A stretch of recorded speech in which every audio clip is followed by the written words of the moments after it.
Pozdrav svima ljudi, dobrodošli u novi video na kanalu. Znači ljudi, kao što ste vidjeli po naslovu klipa ljudi, ovo je novi serijal po imenu Doživljaj.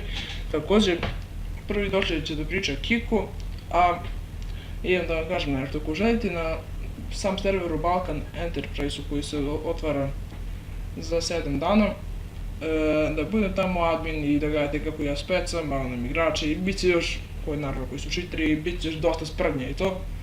Pišite u komentare hashtag Zuksa za admina, pošto dogovorio sam se sa vlasnikom ako bude imao 30 lajkova i 20 komentara sa hashtagom Zuksa za admina, da će onda mi dali.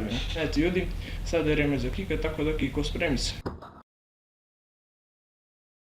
I pa svima ljudi, ja sam Kiko, danas ja prepričavam moj san na kanalu Zuksa, moj kanal ćete imati u deskripciji, Zuksa će da ga ostavi. I hajde da počnemo.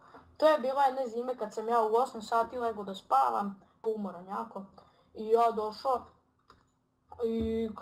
i ja zaspao lepo, sve lepo. I sanjam ti ja da je moja baba krenula da pravi boks za kerove. I krene ti moj muški ker, Toni, onako ustane on na dve noge, uvati mi tatu, breći ga u pod, a mene uvati, cepi mi jaja, što ću ja krenu da zderem, trčim u kuću. Ja trčim u kuću i sam onako krvarim ispod, šta ću ja? Uvati me Toni kroz vrata, moj ker.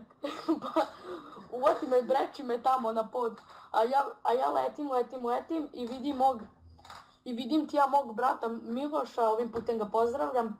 Vidim ja njegovom kako leži pored njega moja muda. Jebi ga.